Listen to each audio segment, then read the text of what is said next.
નમસ્કાર મિત્રો, શેરબજાર ગુજરાતી ફેસબુક પેજ અને યુટ્યુબ ચેનલમાં તમારા બધાનું સ્વાગત છે.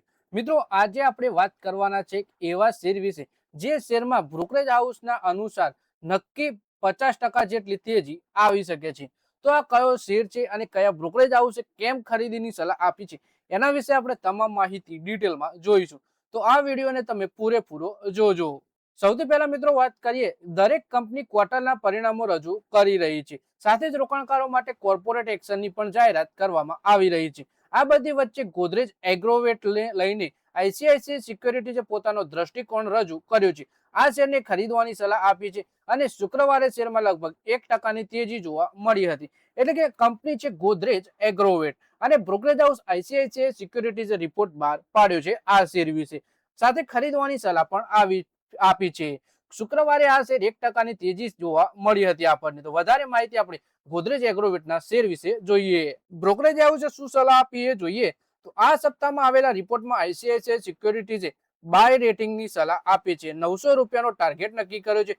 શેર હાલ 591 રૂપિયાના સ્તર ઉપર છે. એટલે કે અહીંથી શેરમાં લગભગ 52% જેટલી તેજી જોવા મળી શકે છે. જાણકારી અનુસાર જ્યારે સલાહ આપવામાં આવી ત્યારે શેર 578 રૂપિયાના સ્તર ઉપર હતો. એટલે કે 900 રૂપિયાના ટાર્ગેટ સાથે ખરીદવાની સલાહ આપી છે. જે શેર અત્યારે 591 રૂપિયાના સ્તર ઉપર છે, જે અત્યારના લેવલથી 50% જેટલી તેજી દર્શાવે છે. પછી રિપોર્ટમાં શું ખાસ છે એ જોઈએ તો રિપોર્ટ પ્રમાણે ગોદરેજ એગ્રોવેટના ક્વાર્ટર 4ના 2026ના રિકરિંગ ઇબિટા અને પેટ ક્રમશઃ 1.4 અબજ રૂપિયા અને 0.8 અબજ રૂપિયા નોંધવામાં આવ્યું છે. વાર્ષિક આધાર પર ઇબિટામાં 5%નો ઘટાડો અને પેટમાં 14%નો વધારો દર્શાવે છે.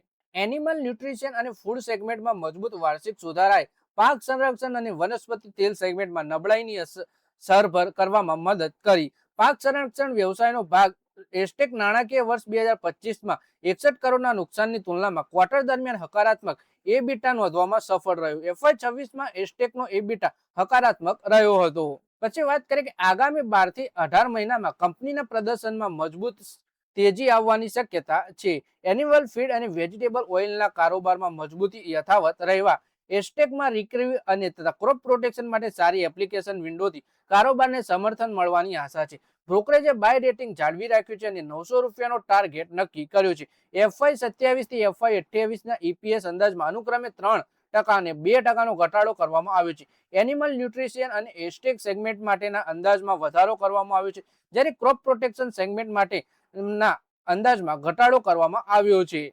પછી ક્વાર્ટરલી પરિણામો કેવા રહ્યા એ જોઈએ તો માર્ચ ક્વાર્ટરમાં કંપનીનો નફો ગયા વર્ષના મુકાબલે 11%થી વધારે વધી ગયો, જ્યારે કારોબાર દ્વારા આવકમાં 9%થી વધારેની તેજી જોવા મળી છે.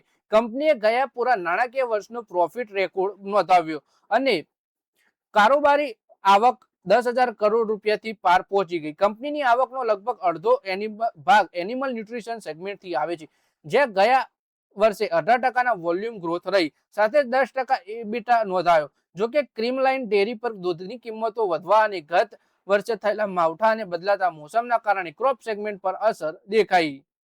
તો મિત્રો, આ વિડીયોમાં આપણે વાત કરી ગોદરેજ એગ્રોવેટના શેર વિશે, જેમાં બ્રોકરેજ હાઉસે 900 રૂપિયાનો ટાર્ગેટ આપીને ખરીદીની સલાહ આપી છે, જે અત્યારના લેવલથી આપણને 50% સુધીની તેજી દર્શાવે છે.